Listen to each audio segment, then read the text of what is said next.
In 1990, a geologist standing at the base of the Great Sphinx saw something that generations of Egyptologists had overlooked. The deep weathering patterns etched into the limestone walls of the enclosure weren't the familiar work of wind and sand. They were the unmistakable signature of water. This was evidence of heavy, sustained rainfall, the kind of torrential downpour the Giza Plateau hasn't experienced in over 7,000 years. According to every textbook, every museum placard, and the entire accepted timeline of Egyptian history, the Sphinx was carved around 2500 BCE, during the reign of Pharaoh Khafre. But the geology tells a different story. It's a story written in stone by water that should not have been there, by erosion that would require thousands of years of rainfall to create. It is evidence suggesting someone was carving monuments on the Giza Plateau when Egypt was still a vibrant green landscape, when the Sahara was still a sprawling savanna, and when human civilization as we know it was not supposed to exist. Yet, what makes this even more remarkable lies hidden beneath the plateau.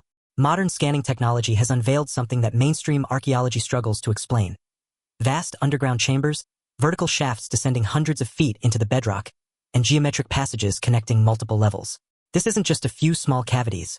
It's a vast subterranean network, a complex that appears to extend far beyond the known chambers of the pyramids. Some researchers estimate these installations could predate the first pharaoh by thousands of years. The question is not whether they exist. The radar data confirms they are there. The question is who built them and what, precisely, were the Egyptians constructing their civilization on top of. The ancient Sumerian texts, written in cuneiform on clay tablets more than 5,000 years ago, describe beings they called the Anunnaki, those who from heaven to earth came. While mainstream scholars interpret these figures as mythological deities, the texts themselves describe them with a startling specificity. As physical beings who arrived, established settlements, built underground installations to protect themselves from surface conditions, and performed what the texts call genetic experiments. And according to these same records, one of their primary centers of operation was in the land they called Ta Meri, the beloved land, what we now call Egypt. So tonight, as the day fades and your thoughts begin to quiet, allow me to guide you on a journey beneath the sands of Giza. We will not just explore what might be there, but also ask a question that archaeology has been reluctant to confront. What if the monuments we attribute to the pharaohs were not built from nothing, but constructed upon something far, far older? What if ancient Egypt inherited an infrastructure it did not fully understand, incorporating mysterious passages and chambers left by whoever came before? What if the timeline of civilization is not what we've been told, and the evidence of an earlier chapter has been buried, both literally and figuratively, beneath layers of sand and orthodoxy? Close your eyes if you'd like. You won't need visuals for this journey. The world I am building exists better in shadow, in the space between memory and history, in the quiet places where conventional narratives begin to unravel. Let the story unfold at its own pace. Let your breathing slow, and let us descend together into the layered history of Giza, where every answer seems to reveal another, deeper question. Before we go deeper, if this resonates with you, a quiet, helps others find these stories. I'm curious. Where in the world are you drifting off from tonight? What time is it there? And as always with our videos, the visuals are here to add context, but they aren't necessary to follow along. Let the ancient world emerge in your mind's eye. Thank you for always having our back. The sand whispers secrets at Giza. It always has. But for most of recorded history, we have refused to listen.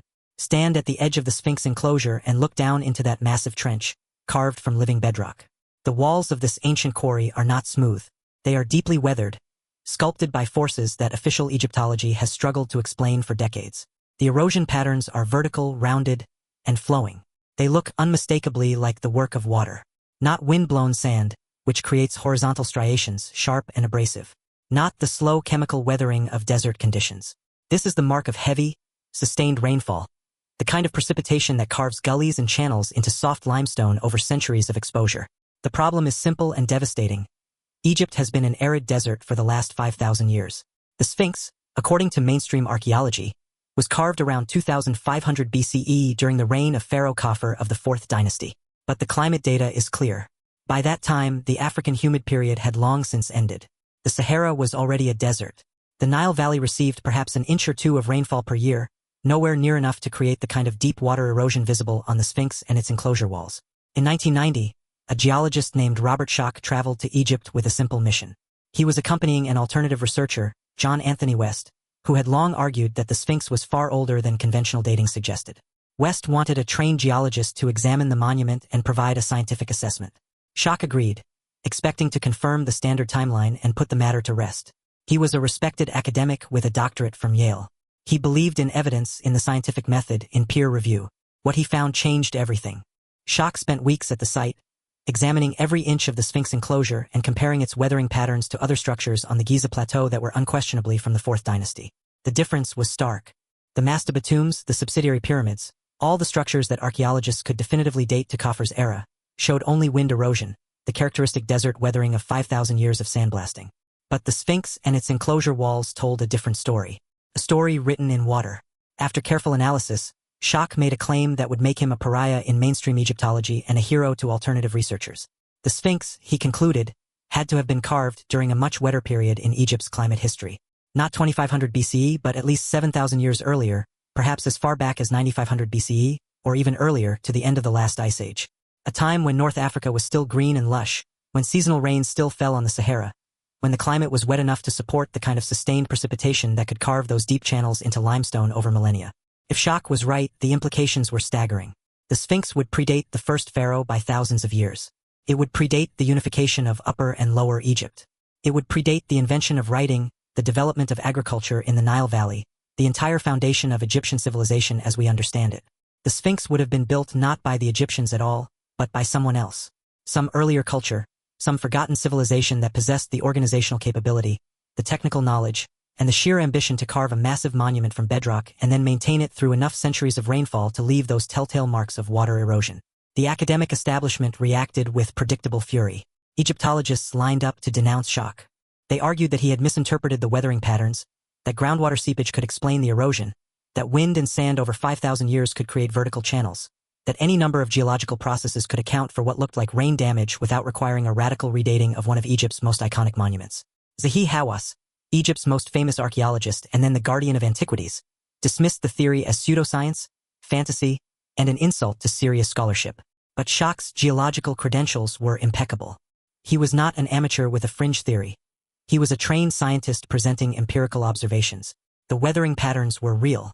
The climate data was undeniable. Something had carved those deep, flowing channels into the walls of the Sphinx enclosure, and wind-blown sand was not a convincing culprit. The debate has raged for more than 3 decades now, and it shows no signs of resolution. But what it has done, what Schock's controversial claim has accomplished, is force us to consider a possibility that makes conventional historians deeply uncomfortable. What if there was a sophisticated culture in the Nile Valley long before dynastic Egypt? What if the monuments we attribute to the pharaohs were not built from scratch, but constructed on top of, around, and incorporating far older structures?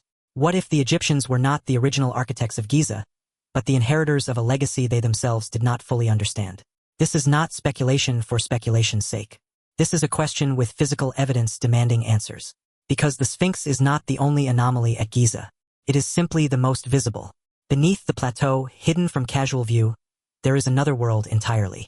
A world of shafts and tunnels, chambers and passages, subterranean structures that the ancient Egyptians knew about, incorporated into their temples and tombs, but did not build. Structures that were already ancient when the first pharaoh placed his crown on his head. In recent years, advanced scanning technologies have revealed something extraordinary beneath the Giza Plateau. Synthetic aperture radar, ground-penetrating radar, seismic surveys, electrical resistivity tomography. Modern science has given us eyes that can see through stone and sand, that can map what lies hidden in the earth without ever breaking ground. And what these technologies have shown us is that Giza is not solid bedrock beneath a layer of monuments. Giza is honeycombed, riddled with voids, a complex network of underground spaces that extends far beyond the known chambers of the pyramids. Italian and Scottish research teams have published data suggesting the existence of massive subterranean chambers beneath the Great Pyramid and Khafar's Pyramid. Not small cavities, not natural fissures in the limestone, but precisely engineered spaces measuring tens of meters across. They have detected vertical shafts descending hundreds of feet into the bedrock, spiral pathways, and geometric passages connecting multiple levels. A layout that does not match anything built by 4th dynasty Egyptians, whose architectural style and capabilities are well documented from other sites. The official response has been silence or dismissal. Egyptian authorities have blocked excavation permits. Mainstream archaeologists have called the radar findings inconclusive, artifacts of the scanning technology, or misinterpretations of natural geological features. But the researchers stand by their data. The anomalies are real. The underground structures exist. One structure we know for certain is real because it has been physically excavated, is the Osiris shaft. Located near the causeway of Khafar's Pyramid, this vertical shaft descends more than 100 feet through solid limestone to a series of chambers at different levels. At the bottom, 35 meters down, there is a room containing a massive granite sarcophagus surrounded by an artificial water channel.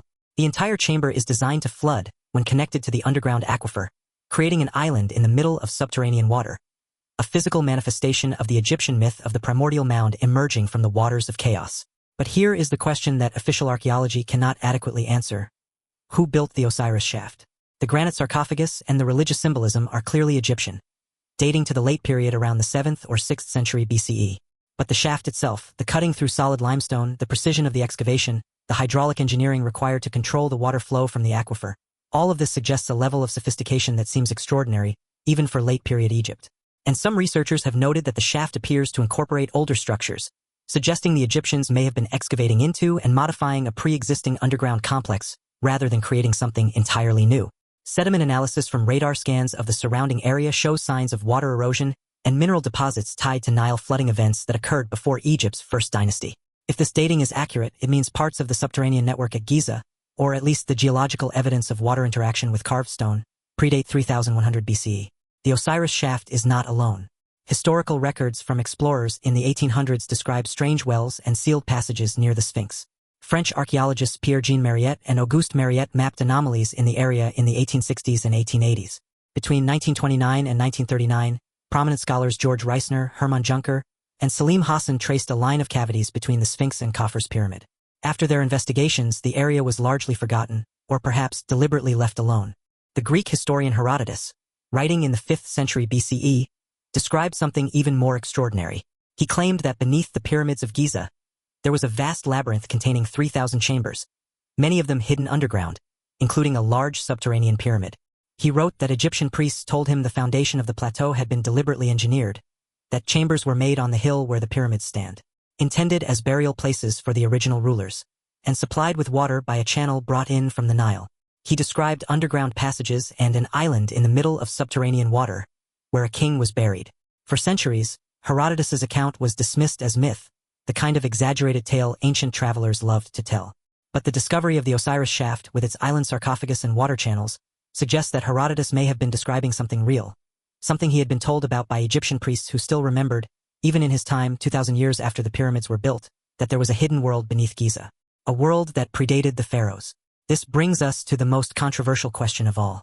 If there is an older layer at Giza, a subterranean infrastructure that the Egyptians built upon but did not originate, who created it? The conventional answer, for those willing to entertain the possibility of predynastic structures at all, is that there must have been an earlier, unidentified human culture in the Nile Valley. A sophisticated group who developed monumental architecture before the rise of dynastic Egypt and then vanished, leaving only their underground works behind, which the later Egyptians incorporated into their own religious and burial complexes. But there is another answer. An answer that comes not from Egypt, but from ancient Mesopotamia. From the clay tablets of Sumer, from texts written in cuneiform that tell a story the academic world has long dismissed as mythology, but that alternative researchers insist is history. A story of beings who came from the sky, who possessed advanced technology, who created humanity as a workforce, and who built their first settlements not on the surface, but deep underground, in carefully engineered chambers and tunnels designed to protect them from the harsh conditions of an alien world. The Anunnaki, those who from heaven to earth came. If we are going to explore the possibility that ancient Egypt was built on top of an older civilization, we must first understand who the Anunnaki were supposed to be, what the ancient texts actually say about them, and why the theory of their involvement in human history has become one of the most persistent and controversial ideas in alternative archaeology. The name Anunnaki comes from ancient Sumerian texts, the oldest written records of human civilization, dating back more than 5,000 years to the cities of southern Mesopotamia, in what is now Iraq. Sumer was the birthplace of writing, of complex urban society, of organized religion and centralized government. And in the myths and legends of Sumer, preserved on thousands of clay tablets covered in wedge-shaped cuneiform script, the Anunnaki appear again and again as the principal deities, the gods who ruled over heaven and earth. In mainstream academic understanding, the Anunnaki are simply the Sumerian pantheon, divine beings, personifications of natural forces, mythological figures whose stories served religious, political, and cultural functions for the people who worshipped them. They are no more real than Zeus or Odin, Thor or Shiva. They represent humanity's ancient attempt to explain the world, to give meaning to existence, to create narratives of power and morality. But in 1976, a man named Zecharia Sitchin published a book called The 12th Planet that would change how millions of people understood these ancient gods. Sitchin was not a trained archaeologist or a professional linguist, though he was fluent in modern and ancient Hebrew and had studied cuneiform. He was an independent researcher with a radical idea. What if the Sumerian myths were not myths at all? What if they were historical accounts, literal descriptions of real events involving extraterrestrial visitors. Sitchin's theory was audacious. He claimed that the Anunnaki were an advanced alien race from a planet called Nibiru, a world on a vast, elliptical orbit that brings it into the inner solar system once every 3,600 years. According to his translation of ancient texts, Nibiru was dying. Its atmosphere was eroding. The only solution was to suspend fine gold particles in the stratosphere to reflect heat and light, creating an artificial shield. But Nibiru was poor in gold. So, the Anunnaki launched an expedition to Earth, a planet they knew was rich in the precious metal. They arrived, Sitchin claimed, approximately 450,000 years ago. They established bases in Mesopotamia and began mining operations, primarily in southeastern Africa. For thousands of years, the Anunnaki toiled in these mines. But eventually, the workers rebelled. The labor was too hard, too dangerous. A crisis emerged. The mining operation was essential to saving their home world, but the workforce was on the verge of collapse. This is when, according to Sitchin's interpretation of the Sumerian creation myths, the Anunnaki chief scientist, a being named Enki, proposed a solution. They would create a new species, a hybrid being that combined the DNA of the Anunnaki with that of a primitive hominid already evolving on Earth. This new creature would be intelligent enough to follow complex instructions and operate mining equipment, but not so intelligent that it would question its purpose. It would be, in essence, a biological tool, a slave species. The being they created was called the Adapa, the model man, the prototype. In later religious traditions, distorted through thousands of years of oral transmission and cultural evolution, this story would become the biblical account of Adam, the first man created in the image of God. Sitchin's theory is rejected by virtually every mainstream scholar who has examined it. His translations of cuneiform have been called inaccurate, his interpretations of ancient myths labeled as cherry-picked and taken wildly out of context, and his understanding of Mesopotamian culture dismissed as fundamentally flawed. Experts in Sumerian language point out that Anunnaki simply means princely offspring, or those of royal blood, a reference to their status as the children of the sky god Anu. There is no ancient text, they insist, that explicitly describes the Anunnaki as space travelers or genetic engineers. And yet, Sitchin's books have sold millions of copies worldwide. His ideas have become foundational to the ancient astronaut theory, a hypothesis that proposes extraterrestrial influence on early human civilization. His work has inspired television shows, documentaries, and an entire subculture of researchers who believe that the conventional account of human origins is incomplete, that we are not the product of random mutation and natural selection alone, but the deliberate creation of technologically advanced beings who saw our planet as a resource to be exploited. Whether Sitchin was right or wrong in the specifics, what his work accomplished was to force us to look at ancient texts with fresh eyes, to ask uncomfortable questions about the sudden appearance of sophisticated knowledge in cultures that supposedly had no writing, no mathematics, no concept of the cosmos just a few centuries before they were building ziggurats and charting the movements of planets. The Sumerians knew things they should not have been able to know. They had a base 60 mathematical system, a sexagesimal framework we still use today when we divide the hour into 60 minutes, the minute into 60 seconds, and the circle into 360 degrees. They understood the precession of the equinoxes, a 25,920-year cycle caused by the slow wobble of Earth's axis, a phenomenon that would require centuries of precise astronomical observation to detect. They could predict lunar eclipses. They had detailed star catalogs. They described planets that are not visible to the naked eye. How did a Bronze Age culture achieve this level of astronomical sophistication? The conventional answer is that they were brilliant, patient observers who accumulated knowledge over many generations. But alternative researchers point out that the Sumerian texts themselves offer a different explanation. They say, repeatedly and explicitly, that this knowledge was given to them by the Anunnaki, the gods who came from the sky and taught humanity the arts of civilization. Now, whether those gods were extraterrestrials, as Sitchin claimed, or representatives of an earlier, now lost human civilization, as other researchers suggest, or simply mythological figures, as mainstream scholars insist, the pattern remains the same.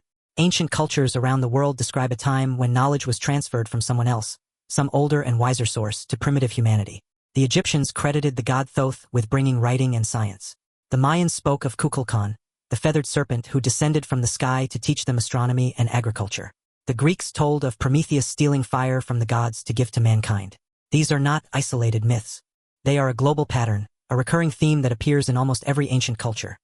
The sudden gift of civilization, the transfer of knowledge from an advanced source to a primitive people, the memory preserved in story that we did not invent everything ourselves, that we were taught, that there were teachers.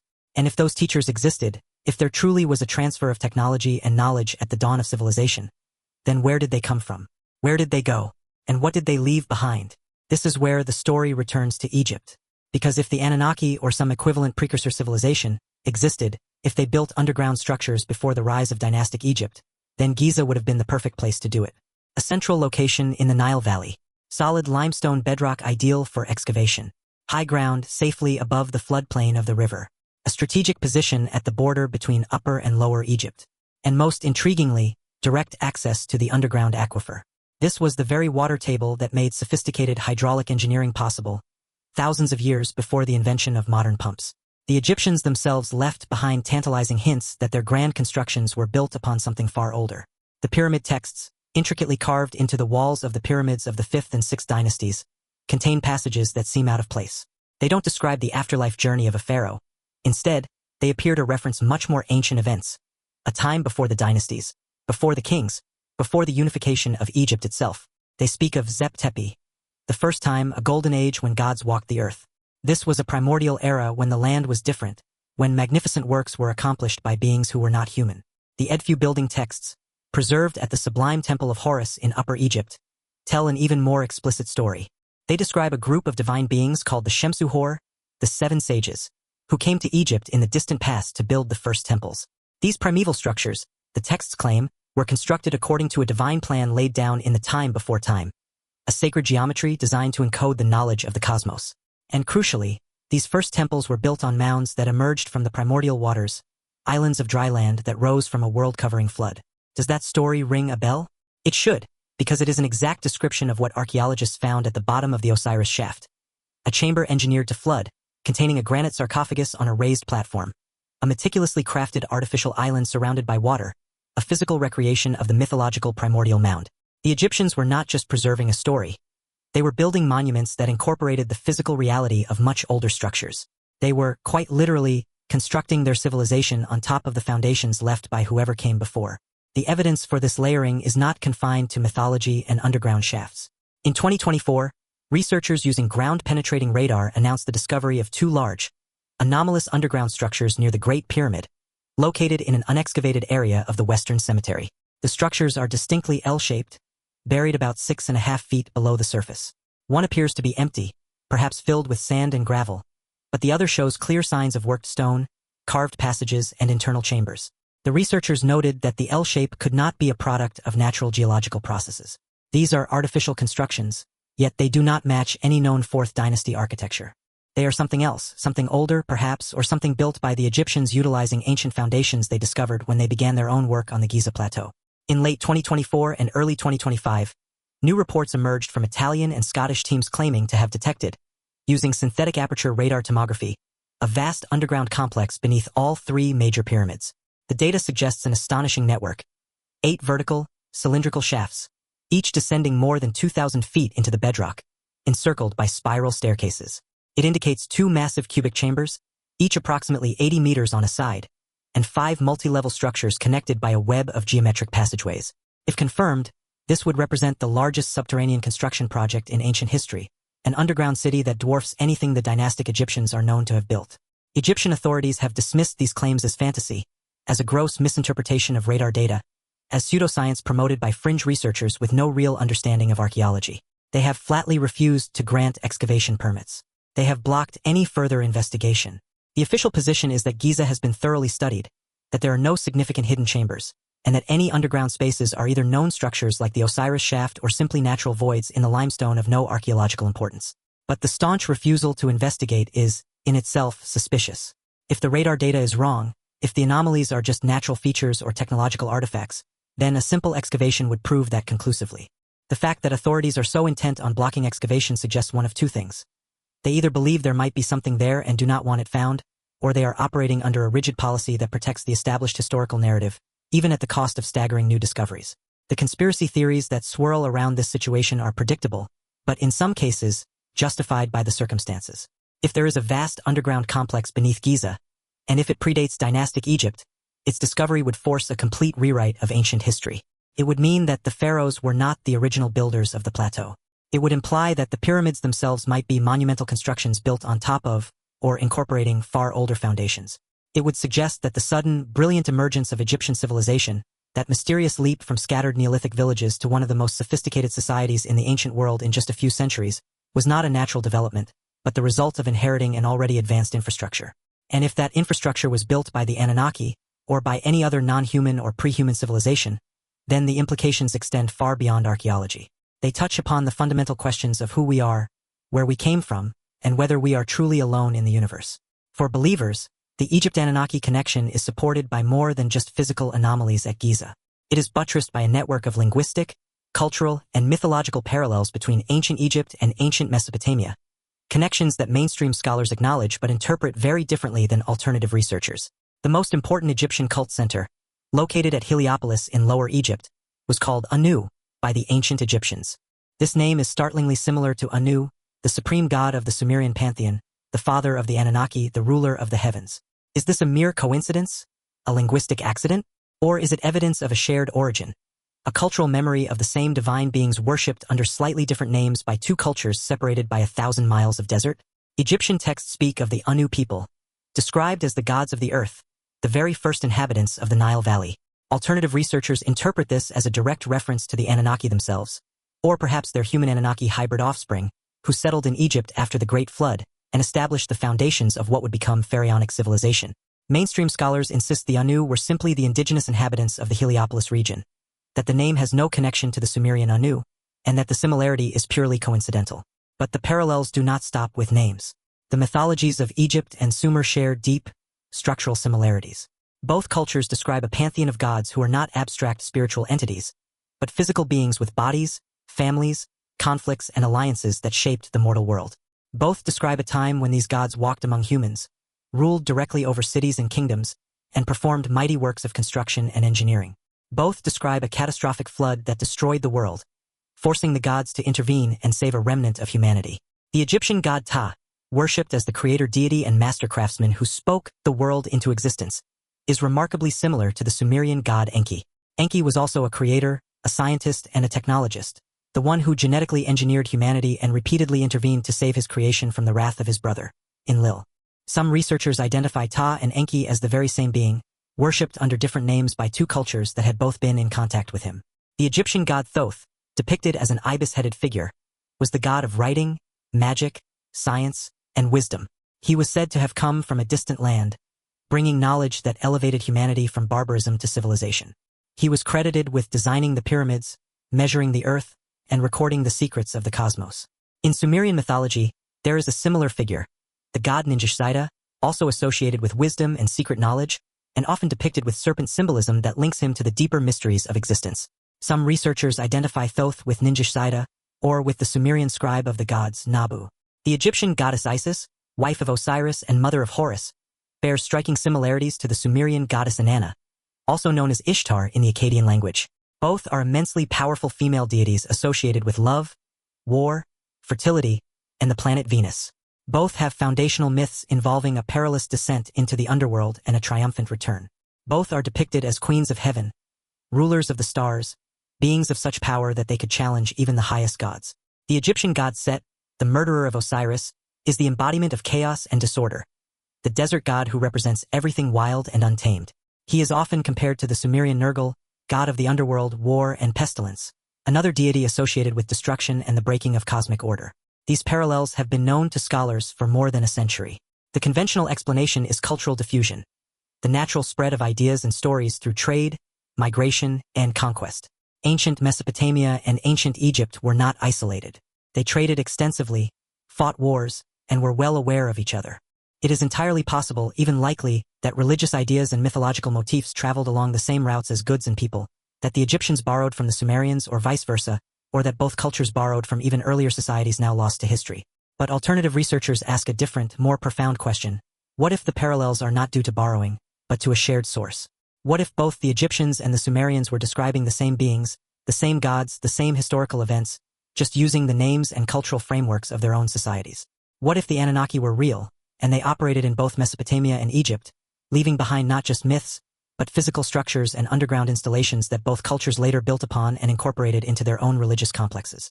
This theory gains startling support from a curious detail that has long puzzled archaeologists: the sudden sophistication of Egyptian civilization.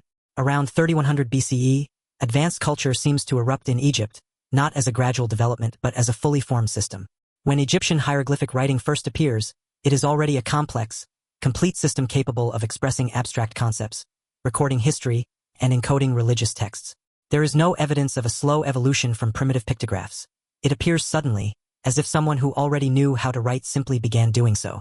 Similarly, the astronomical and mathematical knowledge that underpinned Egyptian architecture, the ability to align pyramids to true north with astonishing precision, the understanding of pi and the golden ratio, the knowledge of Earth's circumference and its relationship to the moon. All of this appears without any trace of the trial and error process one would expect from a culture developing these concepts for the first time. The mainstream explanation is simply that we are missing the evidence of these earlier developmental stages. The record has been lost, they argue, due to the perishable nature of papyrus and wood. The slow evolution of Egyptian culture occurred, but its traces have not been preserved in the archaeological record, washed away by millennia of the Nile's annual floods. This is certainly possible. But it is also possible that the knowledge wasn't developed in Egypt at all. Perhaps it was imported either from Mesopotamia, where we know writing and mathematics appeared earlier, or from an even older source, a precursor civilization that taught both the Sumerians and the Egyptians before vanishing, leaving behind only its underground installations and its mythological legacy. If that precursor civilization was the Anunnaki, then we must ask, what happened to them? Where did they go? The Sumerian texts provide an answer, though interpreting it requires accepting their accounts as history rather than myth. According to the Epic of Gilgamesh and other Mesopotamian texts, the Anunnaki ruled Earth directly for thousands of years. They established cities, taught humanity the arts of civilization, and used human labor to mine the resources they coveted. But their presence was not permanent. The texts describe great conflicts, devastating wars between Anunnaki factions that were fought with weapons capable of leveling mountains and boiling the seas. The most famous of these cataclysms is the Great Flood, described in the story of Utnapishtim in Gilgamesh, the Sumerian tale of Ziusudra, and the Akkadian Atrahasis epic. The flood, these texts insist, was not a natural disaster.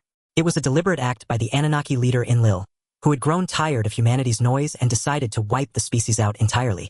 But his brother Enki, who had created humanity and felt a paternal responsibility for his creatures, defied the decision. He secretly warned a human named Utnapishtim to build a great boat and save himself, his family, and the seed of all living things. After the flood, the relationship between the Anunnaki and humanity changed. The gods withdrew from direct, overt rule. They established human kingship, appointing mortal rulers to govern on their behalf. They shifted from a visible presence to a covert influence, moving from physical cities on Earth's surface to hidden installations, underground bases, orbital stations, and eventually, according to some interpretations, back to their home world of Nibiru. The last recorded major interaction between the Anunnaki and humanity, according to Zecharia Sitchin's chronology, occurred around 1600 BCE, when a nuclear conflict between Anunnaki factions allegedly destroyed Sodom and Gomorrah and brought an end to Sumerian civilization. After that, the gods fell silent. They faded into memory, legend, and myth. But if they built extensive underground installations, if they established bases deep beneath the deserts of Egypt and Iraq, then those structures would still exist. Sealed, perhaps. Hidden and forgotten, certainly. But not destroyed. They would be waiting beneath the sands for someone to rediscover them. And if the Egyptians built their civilization on top of these installations, if they incorporated the ancient tunnels and chambers into their own temples and tombs, if they preserved in their mythology the memory of the first time when gods walked the earth, then Giza becomes not the origin of Egyptian civilization, but the site of its greatest inheritance. The plateau becomes the place where the old world and the new world meet, a testament to human ambition built upon inhuman foundations.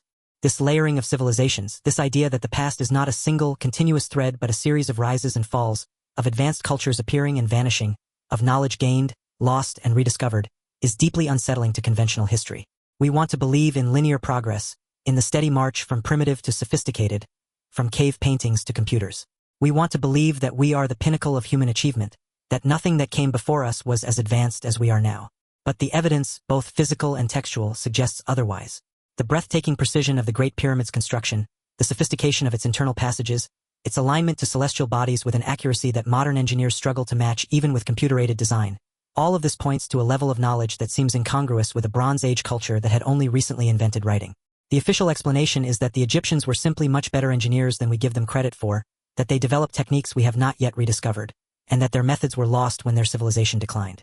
This may be true, but it requires us to believe they achieved this astonishing level of precision using simple copper tools and wooden sledges, with no knowledge of the wheel or the pulley, devices we consider fundamental to any advanced construction. The alternative explanation is that they did not build the pyramids from scratch. They built them on top of existing foundations, using pre-existing shafts and passages, incorporating underground structures that were already there when the first dynasty began. They were extraordinarily skilled architects and builders, yes, but they were working with a template, a plan laid out by someone else perhaps thousands of years earlier. This is not to diminish the achievements of the Egyptians.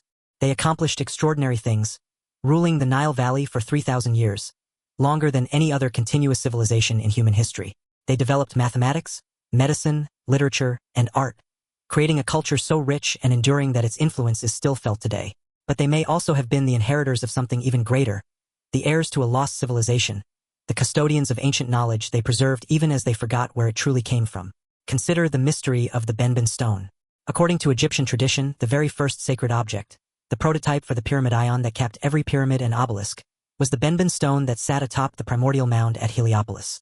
This stone, the texts say, arrived aboard the boat of Ra, the sun god, in the earliest days of creation. It was not made by human hands. It descended from the sky.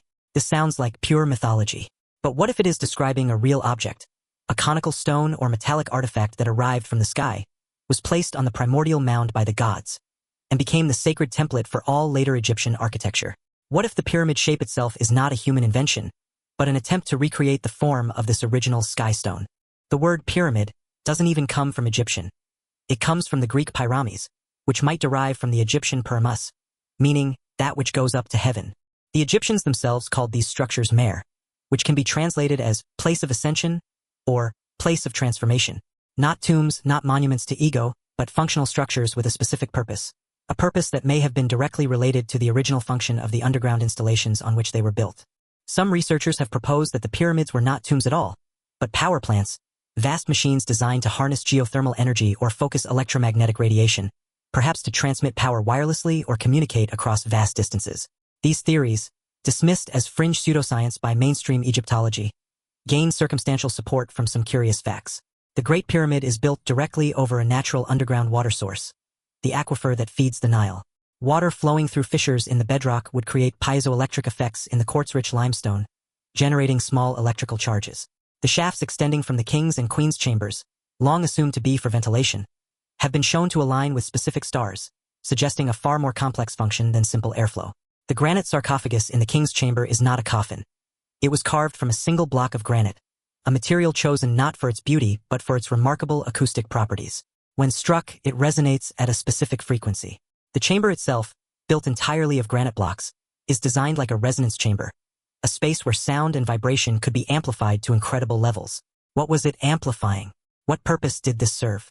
If we are willing to entertain the possibility, just for a moment, that the pyramids were built on top of much older structures, and that their elaborate internal passages were designed not for burial but for some other technological function, then many of the mysteries surrounding these monuments begin to make more sense. The precision becomes necessary rather than obsessive. The materials are chosen for their physical properties rather than their appearance. The alignments become functional rather than merely symbolic. And beneath it all, deep underground, hidden in the sealed shafts and chambers that modern radar suggests are there, might be the original installations. The Anunnaki complex. The infrastructure they built when they first arrived 450,000 years ago to begin their mining operations and genetic experiments. A network of tunnels and chambers designed not for humans, but for beings with different needs, different physiology, different technology.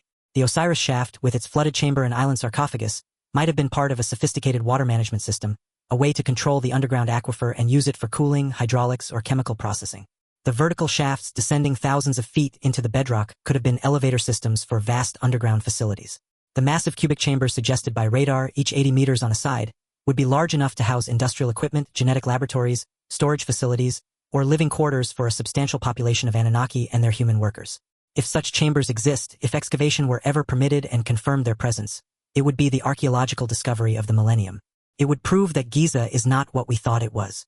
Not a necropolis built by pharaohs for pharaohs, but a site that has been continuously occupied and modified for millennia, with layers of construction extending far beyond the 4th dynasty, down into the pre-dynastic period, down into the Neolithic, down, perhaps, to the end of the last ice age itself.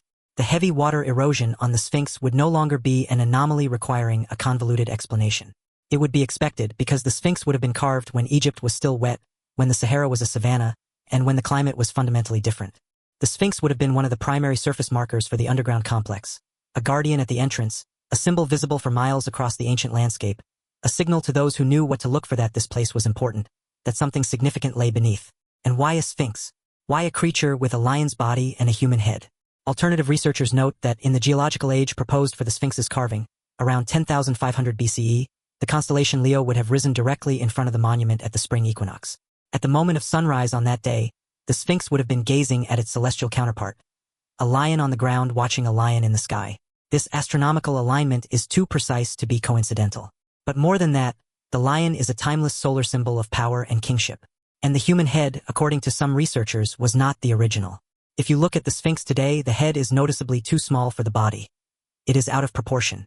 This strongly suggests that the head was recarved at a much later date, reduced in size by the removal of weathered stone, and reshaped from whatever it originally was into the stylized face of a pharaoh we see today. Most researchers contend that this recarving was an act of appropriation by the Egyptians, perhaps under the reign of Khafre or a later pharaoh. The goal, they argue, was to stamp a distinctly Egyptian identity onto the monument, to claim it by giving it a human face, possibly even the idealized visage of the pharaoh himself. But if the head was originally something else, if it was a magnificent lion's head, perfectly proportioned to the body, then the Sphinx would be far more ancient, carved in an era before representing a human face on a divine monument was even part of Egyptian iconography. It would have been a pure lion, the sun beast, the guardian, the silent watcher of the eastern horizon. The more you scrutinize the physical evidence, the more you examine these structures with a genuinely open mind, the more difficult it becomes to accept the conventional narrative. There are simply too many anomalies, too many pieces that don't quite fit, and too many profound questions that conventional archaeology cannot adequately answer. Why is there no clear evolutionary path for Egyptian pyramid building technology? The step pyramid of Djoser, traditionally dated to the 3rd dynasty, is already a marvel of engineering. A complex, multi-tiered monument of hewn stone that demanded sophisticated planning. Yet there are no earlier, simpler prototypes. We see no clear progression from mudbrick mastabas to small stone structures, and then to larger ones. The technology seems to burst onto the scene fully formed, as if the knowledge already existed and was merely waiting for the right political and economic conditions to be applied. Why do the Giza pyramids themselves show a dramatic decline in construction quality? The Great Pyramid of Khufu is a masterpiece of extraordinary precision. The Pyramid of Khafre, built by Khufu's son, is nearly as impressive. But the Pyramid of Menkaure, the third and smallest of the trio, is significantly cruder. Its blocks are less carefully cut, its alignment is less precise, and its overall construction quality is noticeably inferior. This progression is backward. If the Egyptians were developing and refining their pyramid building skills, each successive pyramid should be better than the last, showcasing improved techniques and accumulated knowledge. Instead, the quality diminishes, as if the later builders were merely copying earlier, superior structures without fully grasping the principles behind them, as if they were working from a faded memory of something they had seen but could no longer replicate. Why do certain unique architectural elements appear at Giza, only to never be seen again anywhere else in Egypt? The so-called relieving chambers, above the king's chamber in the Great Pyramid, massive granite beams arranged in a corbelled structure to distribute the immense weight above, represent an ingenious engineering solution that was never used again in any later pyramid or temple. Why? If this was a brilliant Egyptian invention for a critical structural problem, why wasn't it incorporated into their standard architectural vocabulary? Unless, of course, it wasn't an invention at all, but an integral feature of a pre-existing structure. Perhaps the builders simply incorporated it because it was already there, building around it without fully understanding its purpose, but recognizing its importance. The conventional timeline of Egyptian civilization is based primarily on written records. The king lists and dynastic chronologies meticulously preserved on temple walls and papyrus scrolls. But what if these records don't tell the complete story? What if the Egyptians themselves were unaware of the full, sprawling history of their own civilization because its origins extended far beyond the reach of their collective memory? The Egyptian priest Manetho, writing in the 3rd century BCE, compiled a history of Egypt that divided the pharaohs into 30 dynasties. But before the first dynasty, before the unification of Upper and Lower Egypt under Pharaoh Menes around 3100 BCE, Manetho described an even earlier period. He called it the time of the followers of Horus, semi-divine kings who ruled for thousands of years. And before them, he wrote of a time when the gods themselves ruled the land of Egypt. Modern historians dismiss this as mythology, the Egyptian equivalent of once upon a time. But what if Manetho was preserving an actual tradition, a sacred memory passed down through generations of priests of a time before the pharaohs, when Egypt was governed by others? If the Anunnaki were real, if they established settlements in the Nile Valley after the flood, if they ruled over early human populations and appointed hybrid rulers, demigods with Anunnaki bloodlines, to govern in their name, then Manetho's pre-dynastic chronology suddenly snaps into focus. It ceases to be myth and becomes history, distorted, fragmented, and incomplete, certainly, but rooted in a foundation of real events, real rulers, and a period of Egyptian history that predates the archaeological record we currently possess. This idea of a missing chapter in Egyptian history is bolstered by curious evidence from the sacred site of Abydos in Upper Egypt. Here, in a structure known as the Osirian, associated with the Temple of Seti I, archaeologists have found a building style that is completely alien to typical Egyptian architecture. The Osirian is built of massive limestone and granite blocks, some weighing over 100 tons, fitted together with such breathtaking precision that no mortar was needed. The walls are stark, plain, and undecorated, a dramatic contrast to the elaborate hieroglyphs and reliefs that cover nearly every surface of typical Egyptian temples. The structure is partially subterranean, accessed by descending staircases. During the Nile's high season, the central chamber floods, creating an island platform surrounded by water, eerily reminiscent of the Osiris shaft at Giza and the mythological primordial mound of creation. Some researchers date the Osirian to the same period as Seti I's temple, around 1300 BCE. But others argue forcefully that the construction style is completely different, resembling nothing else from the 19th dynasty. Instead, it looks like much earlier work, the kind of megalithic construction seen in the Old Kingdom, or perhaps even earlier. The conventional explanation is that the Osirian was built by Seti I in a deliberate imitation of the Old Kingdom style, a way of linking his reign to a glorious, bygone era. But another, more direct explanation exists. The Osirian was already there. It was an ancient, pre-existing structure that Seti I simply excavated, clearing away the millennia of sand that had buried it, and incorporated it into his new temple complex, claiming it as his own. This pattern of claiming older structures, of building on top of existing foundations, and of incorporating pre-existing installations into new construction is a recurring theme throughout Egyptian history. The temple complex at Karnak, one of the largest religious structures ever built, was constructed over a period of 2,000 years by successive pharaohs, each adding their own pylons, halls, and obelisks to what was already there. But the original core of the temple, its oldest section, displays construction techniques that seem out of place, appearing more sophisticated than what came later, as if the site had been sacred and occupied long before the pharaohs we know of began their grand additions. Consider the Valley Temple and the Sphinx Temple at Giza, massive structures built from enormous limestone blocks quarried directly from the Sphinx enclosure. These core blocks exhibit the same deep, undulating patterns of water erosion as the Sphinx itself, proving they were exposed to the same climatic conditions, the same sustained, heavy rainfall. Yet, in later periods, the dynastic Egyptians added beautiful granite-facing stones to these weathered core blocks, effectively covering up the water damage with smooth, red granite from Aswan. Why would they do this? If they had built the temple from scratch in the 4th dynasty, why would the core blocks already be severely weathered? The only logical conclusion is that the core blocks were much older, already deeply eroded when the 4th dynasty pharaohs arrived. The granite facing was not original construction. It was a renovation, a project to restore and beautify a sacred structure that was already ancient in their time. Every time you scratch the surface at Giza, every time you look past the standard explanations, you find evidence of layering. You see older construction beneath newer work, modifications and additions and incorporations that all strongly suggest the site has a much longer and more complex history than official archaeology acknowledges. And underlying all of this physical evidence is the persistent, central theme in Egyptian mythology of Zep-Tepi, the first time. This was the golden age when the gods walked the earth, ruled over humanity, and accomplished great works. The Egyptians did not claim to have invented their civilization. They claimed to have received it as a gift from the gods, from Thoth, who brought writing and wisdom, from Ptah, who spoke creation into being, from Osiris, who taught the arts of agriculture and law, and from the Shemsu-Hor, the followers of Horus, the 7 sages who built the first temples according to a divine plan. These gods were not described as abstract entities. They were depicted as physical beings who lived in specific places, traveled in boats of heaven, and possessed technology that seemed magical to primitive humans. They were, in every meaningful sense, the Anunnaki under different names, operating in Egypt just as they had in Mesopotamia, establishing the foundations of civilization and then, for reasons the texts only hint at, withdrawing and leaving humanity to continue on its own. The standard rebuttal to all of this, of course, is that we are simply seeing patterns that are not there, that we are reading too much into ambiguous evidence. Mythology, the argument goes, is not history and must not be treated as such. And this critique has merit. We must be vigilant against confirmation bias, against forcing evidence to fit a predetermined narrative. The burden of proof for any extraordinary claim must be exceptionally high. But that burden of proof must also apply to the conventional narrative.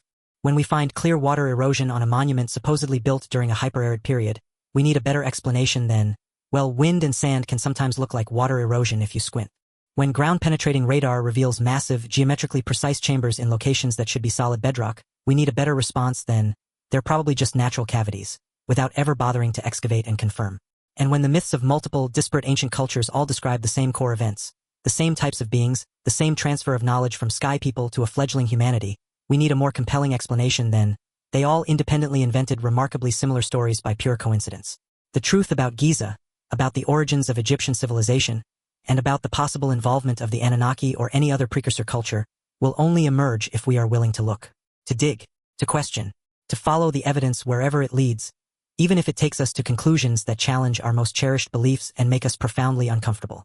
Because if there is an underground city beneath Giza, if there are sealed chambers containing technology, artifacts, or records from a civilization that predates dynastic Egypt by thousands or even tens of thousands of years, then the entire story of human history is fundamentally incomplete. We are missing chapters. We are missing the most important chapters. The chapters that explain how we transitioned from hunter-gatherers with primitive stone tools to master architects who could align massive structures to true north with a precision that rivals modern surveying equipment.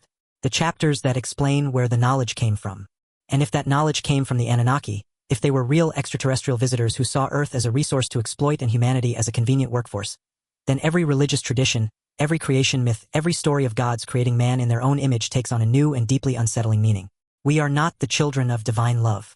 We are the products of genetic engineering. We were made to serve, and the gods who made us might still be watching from subterranean bunkers, from orbital stations, or from their distant home world of Nibiru as it swings back through our inner solar system on its 3,600-year cycle. Or perhaps they are gone forever, and we are left alone with the haunting ruins of their presence, struggling to understand structures and technologies we did not create and cannot fully comprehend. We build our own modest monuments on top of theirs, telling ourselves that we are the pinnacle of civilization, while standing unknowingly on the shoulders of giants we have long forgotten. The sand whispers secrets at Giza. It always has. Perhaps it is time we finally learned how to listen.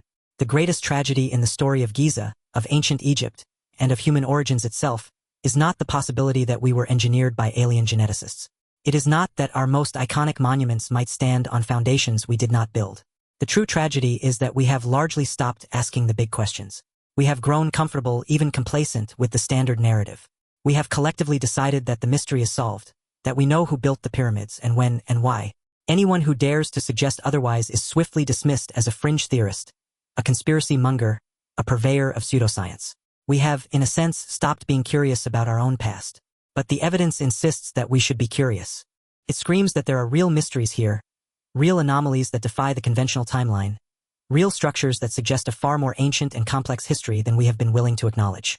If ancient Egypt was built on the ruins of an Anunnaki city, we will only know if we look. If we finally excavate the underground chambers that radar scans suggest are there. If we conduct thorough, independent geological surveys of the Sphinx enclosure to determine definitively the source of its water erosion. If we use modern DNA analysis on ancient Egyptian remains to search for genetic markers or anomalies that might indicate hybridization with a non-human species. If we apply advanced radiocarbon dating techniques not just to organic materials found near the structures, but to the structures themselves, using new methods that can date the formation of mortar or the last exposure of a stone surface to sunlight. The tools exist. The technology is available. What is lacking is the will. The political will of the Egyptian government to permit potentially controversial excavations. The academic will of professional archaeologists to pursue lines of inquiry that might challenge their own long-established theories. The financial will of funding agencies to support research that is perceived as fringe. And perhaps most importantly, what is lacking is our own collective will as a species to confront the possibility that our history is not what we thought it was. That we might not be as special as we believed. That we might be, in some fundamental sense, less the pinnacle of creation and more the abandoned experiment of beings who saw us merely as tools. This is the uncomfortable possibility that lies buried beneath the sands of Giza. Not just stone chambers and ancient artifacts, but a profound truth about ourselves, about what we are, and where we truly came from. The Anunnaki, if they existed as real extraterrestrial visitors rather than mythological gods or the distorted memory of an earlier human civilization, would have seen Earth very differently than we do. They would have seen resources to be extracted, biological diversity to be catalogued and perhaps exploited. They would have seen a promising young species, Homo erectus, that could be modified, upgraded, and engineered into something useful. They would not have marveled at the beauty of a sunset over the Nile or written poetry about the stars. They would have conducted genetic experiments, established mining operations, and executed massive construction projects. They would have built extensive underground installations because they were practical, efficient, and protected from solar radiation and surface temperature extremes. They would have done precisely what any advanced, spacefaring civilization would do upon arriving at a resource-rich planet with no sentient native species to object. And when they created us, when they mixed their own DNA with that of the primitive hominids they found here, they would have viewed us the way we see genetically modified crops or selectively bred livestock. Useful, successful products of biotechnology, but not their equals. Never their equals. This is the dark heart of the ancient astronaut theory. Not that benevolent gods walked among us, but that we were never meant to be more than slaves. That every noble thought we have ever had, every sublime work of art, Every groundbreaking scientific discovery, every selfless act of love and compassion is merely the unintended consequence of a genetic modification that went further than its engineers intended. We were supposed to be smart enough to follow instructions and operate their equipment. We were not supposed to develop consciousness, self-awareness, or the capacity to question our creators and demand our freedom. But we did. And that, perhaps, is why they left. Not because their mission was complete, but because their creation had spiraled out of control. We became unpredictable, dangerous, and no longer useful as a docile workforce because we had developed the ability to rebel. Or perhaps they left because they destroyed themselves. The Sumerian texts describe terrible wars between Anunnaki factions, waged with weapons of devastating power that turned cities to glass and poisoned the land for generations. Perhaps the underground installations at Giza are not just bases, but bunkers, bomb shelters, the last refuge of a dying civilization that tore itself apart and left us behind to inherit a ruined world. Or perhaps the simplest explanation is true. Perhaps they left because they were never here at all. Perhaps the Anunnaki are pure mythology, not history. Perhaps the underground structures at Giza, if they exist, were built by a pre-dynastic human culture. A lost civilization wiped out by catastrophic climate change, war, or disease. A sophisticated society that developed a monumental architecture and then collapsed, leaving only their subterranean works behind, which the later dynastic Egyptians found and incorporated into their own buildings without understanding their true origin. In many ways, this explanation is even more frightening than the alien theory. Because if an advanced human civilization could rise and fall before the dawn of recorded history, leaving barely a trace, then it could happen to us. We can build our towers of glass and steel, our global communication networks, our space stations and particle accelerators, and all of it could be swept away by catastrophe, leaving only puzzling fragments for future archaeologists to discover, assuming any archaeologists survive to do the puzzling. The ultimate lesson of Giza, whether the older layer beneath dynastic Egypt was Anunnaki or human, extraterrestrial or terrestrial, is that civilizations are fragile. Knowledge can be lost. Technology can be forgotten. The march of progress is not inevitable. It can be reversed. We can fall. We have fallen before. And if we are not careful, we will fall again. And the next civilization to arise in our ruins will build their monuments on top of our buried cities and tell myths about the gods who came before them. They will be telling stories about us. This is why the mystery matters. Not because we need to prove that aliens built the pyramids, but because we need to understand that we are part of a much longer, more cyclical story than we usually acknowledge. Human history does not begin with Sumer and Egypt. It extends deep into the Ice Age, into the mists of a past we have barely begun to explore. There may have been other chapters, other civilizations, other attempts at building something that lasts. Learning what happened to them might be the key to ensuring we do not repeat their fate. The underground installations at Giza, if they exist, if they are ever excavated and studied, could tell us that story. They could reveal the technology of a previous age, the knowledge that was lost, the reasons for a great collapse. They could be a time capsule, a message from the past to the future, a warning, an instruction manual, or simply a record that says, we were here, we tried, we failed, do better than we did. Or they could be a tomb, a sealed vault containing nothing but the bones of a civilization that died so long ago that no one is left to even remember its name. A monument to failure, a stark reminder that even the greatest works of engineering cannot outlast entropy, and that eventually, everything crumbles. Everything returns to dust. The only way to know is to look, to dig, to follow the evidence. But we must be prepared for what we might find. Because if the answer waiting beneath Giza is that we are not the first, that we are not unique, that we are just one more attempt in a long series of attempts to build something permanent in an impermanent universe, then we must decide what that means for us. Do we despair? Do we conclude that if every civilization eventually fails, there is no point in trying? Or do we take it as a challenge, as proof that the struggle itself is what matters, that we must build, knowing we are building on ruins, and that our works will one day become ruins for others to build upon, and that this is not tragedy, but continuity, not failure, but the natural cosmic cycle of creation, destruction, and recreation. Perhaps the greatest secret buried beneath Giza is not a piece of technology, an artifact, or a historical record. Perhaps it is a philosophical truth, that we are dust, and to dust we shall return.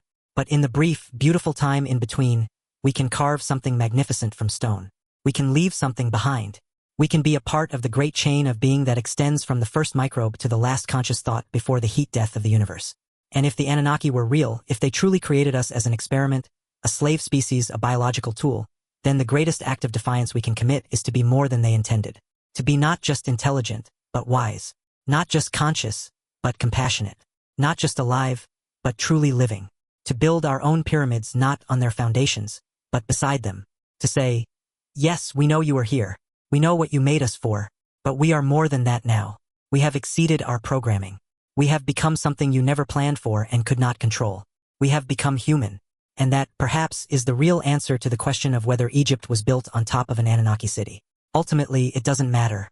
Because wherever we came from, whoever shaped our DNA, whoever taught our distant ancestors to write and calculate and build, we are what we have made ourselves.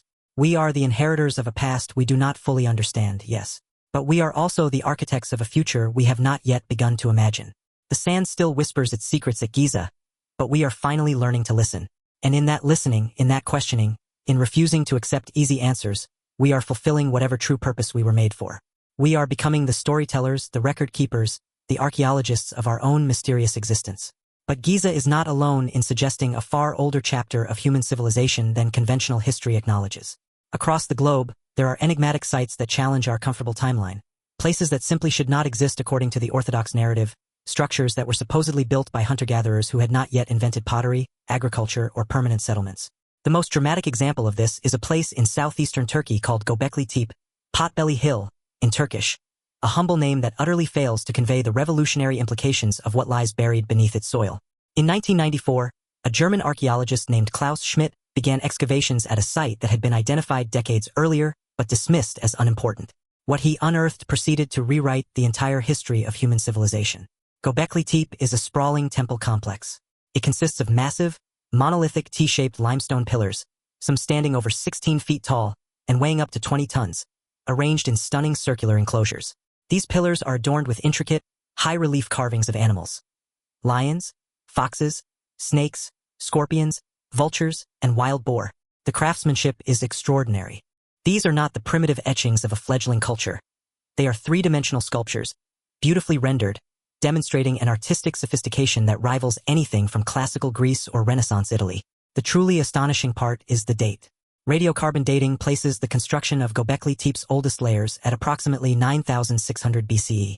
That is more than 11,000 years ago, 7,000 years before the Great Pyramid, 6,000 years before Stonehenge, and a staggering 2,000 years before the supposed invention of agriculture. This temple was built by hunter-gatherers, people who supposedly possessed no metal tools, no wheeled vehicles, no written language, and no cities. They were nomadic or semi-nomadic groups who hunted gazelle and gathered wild grains, living in small bands that moved seasonally across the landscape. And yet, somehow, these nomadic bands organized the immense labor required to quarry, carve, transport, and erect multi-ton stones. They possessed the artistic vision to cover these monoliths with sophisticated iconography. They had a social structure capable of coordinating what must have been hundreds, if not thousands, of workers over many generations. And they had the motivation to build something that was clearly not a dwelling, not a defensive fortification, and not a storage facility. It was a temple, a place of ritual, a sacred center for spiritual practice. Göbekli Tepe utterly demolishes the long-held narrative of the Neolithic Revolution. For more than a century, the academic consensus was that agriculture came first. Once humans learned to domesticate plants and animals, they could settle in permanent villages. This stability led to population growth, social stratification, specialization of labor, and eventually, the resources and organization needed to build monumental architecture and develop complex religious systems. The progression was supposed to be linear. Farming leads to settlement, which leads to civilization. But Göbekli Tepe flips this sequence on its head. Monumental architecture came before agriculture. Complex religious practice came before permanent settlement. The temple was built first. Then, perhaps motivated by the need to feed the large groups who gathered there for ceremonies, the inhabitants of the region began to domesticate wild grains. They invented farming not out of bare necessity, but because they wanted to sustain their sacred center. This suggests a radical new thesis, that spiritual needs, not material needs, may have been the primary driver of civilization. That we built temples before we built houses, that we worshipped before we farmed. That religion, in some fundamental sense, created civilization, rather than the other way around.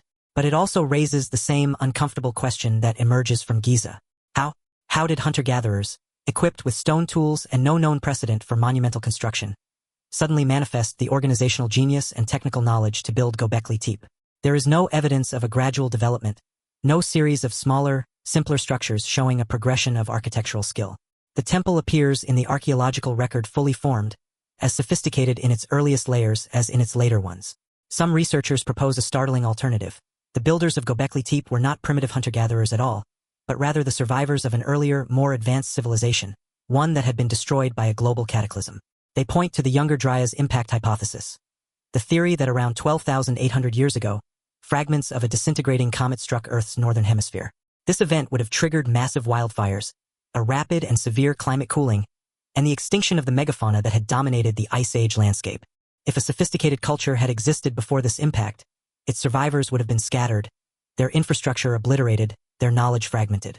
Göbekli Tepe might represent their desperate attempt to preserve and transmit what they remembered, to encode their astronomical and cosmological knowledge in stone before it was lost entirely. The iconography at the site lends weight to this interpretation. One particular pillar, known as the Vulture Stone or Pillar 43, is covered with carved symbols that some researchers interpret as a complex star map. They believe it is a record of the constellations as they appeared in the night sky around 10,950 BCE, the approximate date of the proposed comet impact. The pillar shows a vulture, a scorpion, a serpent, and other animals arranged in a way that corresponds to recognizable constellations. If this interpretation is correct, then the builders of Göbekli Tepe possessed sophisticated astronomical knowledge. They understood the precession of the equinoxes. They could map the stars. They were recording a specific, monumental astronomical event, perhaps the comet itself, or perhaps the altered position of the heavens after the Earth's axis shifted in response to the impact. This is not just speculative fantasy. The animal figures on the pillar correspond precisely to the zodiacal constellations visible from the latitude of Göbekli Tepe at that exact time. The scorpion is a clear representation of Scorpio. The vulture, Aquila. The serpent, Hydra. The arrangement is not random. It is a deliberate and accurate celestial chart, suggesting a kind of observational astronomy that simply should not have been possible for a Neolithic society. And if the builders of Göbekli Tepe possessed this knowledge, where did they get it? Did they develop it themselves through centuries of patient observation? Or did they inherit it from someone else? From the civilization that was destroyed by the comet? From teachers who survived the catastrophe and passed on what they knew to the scattered bands of hunter-gatherers who would eventually build the temple? This brings us back to the Anunnaki, to the persistent global mythology of sky gods, beings who descended from the heavens and taught primitive humanity the arts of civilization. Göbekli Tepe is located in the very cradle of civilization, the same fertile crescent where Sumerian cities would later rise. If the Anunnaki established bases in this region, if they survived the Younger Dryas catastrophe in deep underground installations, if they emerged afterward to find their surface world destroyed and humanity reduced to scattered tribes, then they might have done exactly what the myths describe. They might have become teachers, the seven sages, the culture bearers, the bringers of knowledge. Göbekli Tepe might have been built not by the Anunnaki themselves, but by humans working under their instruction, preserving in stone the astronomical knowledge and religious symbolism they had been taught. And when the temple was complete, when the knowledge had been encoded and preserved, the site was deliberately buried. The massive circular enclosures were meticulously filled with debris, carefully covered over, and hidden beneath the earth. This act of intentional burial has puzzled archaeologists since the site's discovery. Why would the builders spend generations constructing something so extraordinary, only to bury it? The conventional explanation is ritual, that the act of burial was itself a religious ceremony, a way of closing a chapter and making the site sacred by sealing it away. But another explanation is preservation. Perhaps the builders knew that catastrophe could strike again, that knowledge could be lost again. They wanted to ensure that future generations, if they were capable of finding and excavating the site, would have access to the information encoded there. Göbekli Tepe was not merely a temple. It was a time capsule. If the pattern of older structures being buried and later structures being built on top holds true globally, if it is not unique to Giza, but a universal principle of how civilizations rise, fall, and rise again, then we must consider the possibility that everything we think of as ancient is actually relatively recent. That beneath our oldest known sites, there are even older sites. Layers upon layers of history going back not thousands of years, but tens of thousands, perhaps hundreds of thousands of years. This is the terrifying implication of Göbekli Tepe, of Giza, and of every other site that challenges the conventional timeline. It is not just that we are wrong about specific dates, but that we are fundamentally wrong about the nature of history itself. That it is not a linear, steady progression from primitive to advanced, but a cyclical pattern of rise and fall, of sophistication and collapse, of knowledge gained, knowledge lost, and knowledge rediscovered. That we are not the first civilization to reach for the stars. We are just the latest. The mythology of every ancient culture contains the same basic story. There was a golden age, a time when gods walked among mortals, a time of peace, prosperity, and great works. And then there was a fall, a catastrophe, a flood, a fire, a war in heaven. The gods departed. Humanity was left to struggle alone, reduced to barbarism, forced to slowly rebuild from ruins we no longer understood. The Greeks called it the succession of ages. Gold, silver, bronze, and iron, each progressively worse than the last, a gradual degeneration from perfection to chaos. The Hindus call it the yugas, vast cycles of time spanning hundreds of thousands of years, each cycle ending in destruction and renewal.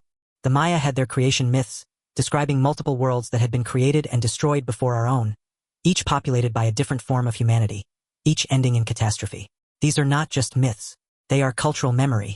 They are humanity's attempt to preserve the knowledge that it has all happened before, that civilizations have risen and fallen, that we are not special, that what we have built can be destroyed, that what we know can be forgotten. The question is not whether these cycles are real. The geological and archaeological evidence increasingly suggests they are. The question is what causes them.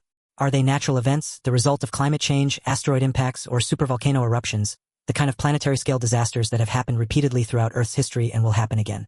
Or are they artificial, the result of wars between factions of a non-human or advanced human civilization?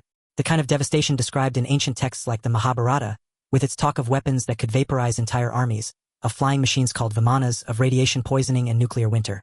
The ancient Indian epics describe weapons like the Brahmastra and Pashpatastra that could destroy entire regions, leaving behind a residue that caused hair and nails to fall out, contaminated water and food, and made the land uninhabitable for generations. The descriptions sound less like ancient myth and more like a chillingly accurate account of nuclear weapons and radiation sickness. Are these just imaginative exaggerations? Or are they based on real events, real weapons and real destruction that occurred so long ago that by the time the epics were written down, the original events had been mythologized, but their essential, terrifying details preserved?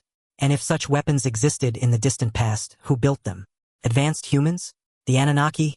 Some other non-human intelligence that has been interacting with Earth for far longer than we realize? The Silurian hypothesis, proposed by astrophysicists Adam Frank and Gavin Schmidt in 2018, asks a fascinating question. If an industrial civilization had existed on Earth millions of years ago, would we be able to detect it in the geological record? Their conclusion was sobering. If that civilization had collapsed and all its infrastructure had been subsumed back into the Earth through erosion and geological processes, we might find only the faintest traces. Unusual concentrations of certain isotopes in rock strata, anomalous layers of carbon or heavy metals, but no buildings, no artifacts, nothing recognizable as technology. Deep time erases almost everything. If the Anunnaki arrived 450,000 years ago, as Sitchin claimed, then most of what they built would be long gone. Surface structures would have weathered away completely. Only the deepest underground installations, carved into solid bedrock and protected from erosion and oxidation, could possibly survive. And even those would be difficult to identify. Access shafts would have collapsed. Entrances would have been sealed by sediment. Interior spaces would have been invaded by groundwater and filled with dissolved minerals over the millennia. This might explain why we have not found more physical evidence of the Anunnaki, if they existed. Not because they weren't here, but because deep time is a more effective destroyer of evidence than we usually acknowledge. What we interpret today as natural caves and fissures in the bedrock might be the remnants of artificial tunnels and chambers, their worked surfaces eroded smooth, their precise geometry degraded by geological forces until they are indistinguishable from natural features, unless examined with extreme care using modern technology. The shafts at Giza that historical records describe, the ones that 19th century explorers mapped and were then forgotten, might be exactly this. Ancient artificial structures, hundreds of thousands of years old, so weathered and degraded that only their basic form remains, enough to indicate intelligent modification, but not enough to definitively date or identify the builders. This is why modern scanning technology is so important. Ground-penetrating radar, seismic surveys, electrical resistivity tomography, these tools allow us to see what human eyes cannot. They can detect voids and density anomalies deep underground. They can map structures without excavating them. They can identify features that would otherwise remain hidden forever beneath sand and stone. And what these technologies are revealing at sites around the world is that the underground landscape is far more complex than surface archaeology suggests. Beneath Rome lies an entire hidden city of catacombs, aqueducts, and forgotten temples extending dozens of feet below the modern streets. Beneath Istanbul are vast cisterns and underground fortifications dating back thousands of years. Beneath Mexico City, archaeologists have found layers of earlier cities, Aztec temples built on top of older structures, Teotihuacan ruins incorporated into later construction. The pattern is universal. We build on top of what came before. We incorporate older foundations into new construction because it is easier than starting from scratch. We tell ourselves that the old structures were built by our immediate ancestors, by the people we have records of, because the alternative, that they were built by someone we do not know, someone we have no memory of, is too unsettling to accept. But the evidence forces us to accept it. The water erosion on the Sphinx, the underground chambers at Giza, the impossible sophistication of Göbekli Tepe, the astronomical knowledge encoded in myths and monuments, the global flood stories, the persistent theme of sky gods teaching humanity, all of it points to the same conclusion. There was someone else here before us. And whether that someone was extraterrestrial visitors like the Anunnaki, or an earlier human civilization that achieved great sophistication and then collapsed, or some combination of both, the result is the same. Our history is incomplete. Our timeline is wrong. Our understanding of who we are and where we came from is based on a foundation of missing information and unexamined assumptions. The only way to correct this is to dig, to excavate the forbidden sites, to explore the sealed chambers, to use every tool of modern science to peer beneath the surface and map what lies hidden. We must demand access to the underground installations at Giza, insist on a thorough exploration of the anomalies detected by radar, and refuse to accept the dismissals and denials of authorities who seem more interested in preserving orthodox narratives than in discovering the truth. Because if there is something beneath Giza, if there is an older layer of construction that predates dynastic Egypt, if there is evidence of an Anunnaki presence or any other precursor civilization, then finding it and studying it is the most important archaeological project in human history. It would answer questions that have haunted us since we first became conscious enough to ask where we came from. It would connect the dots between mythology and history, between ancient texts and physical evidence, between what we believe and what we can prove. And even if what we find does not support the Anunnaki hypothesis specifically, even if the underground structures turn out to be the work of an earlier human culture rather than extraterrestrial visitors, that discovery would still be revolutionary. It would still prove that sophisticated civilization existed on Earth far earlier than we currently believe, that the agricultural revolution and the invention of writing were not the beginning of our story, but just one chapter in a much longer, more complex narrative. This is what is at stake at Giza. Not just the reputations of archaeologists or the validity of competing theories, but our entire understanding of human history, our place in the universe, and our relationship to the past and the future. Whether we are alone in the cosmos or whether we have always been part of a larger story, a galactic drama that extends far beyond our small planet and our brief existence upon it. The sands whisper these questions, and it is time we had the courage to answer them. The layers beneath Giza are not just stone. They are memory, the memory of everyone who has ever looked up at the stars and wondered if we are alone. The memory of everyone who has ever tried to build something that will outlast them. The memory of every question that has ever been asked about where we came from and where we are going. And that memory is not buried. It is alive. It lives in us. Every time we look at the pyramids and feel that shiver of awe, every time we read ancient texts and try to understand what the authors meant, every time we ask questions about our origins, we are participating in the great human project of remembering, of trying to piece together the puzzle of who we are.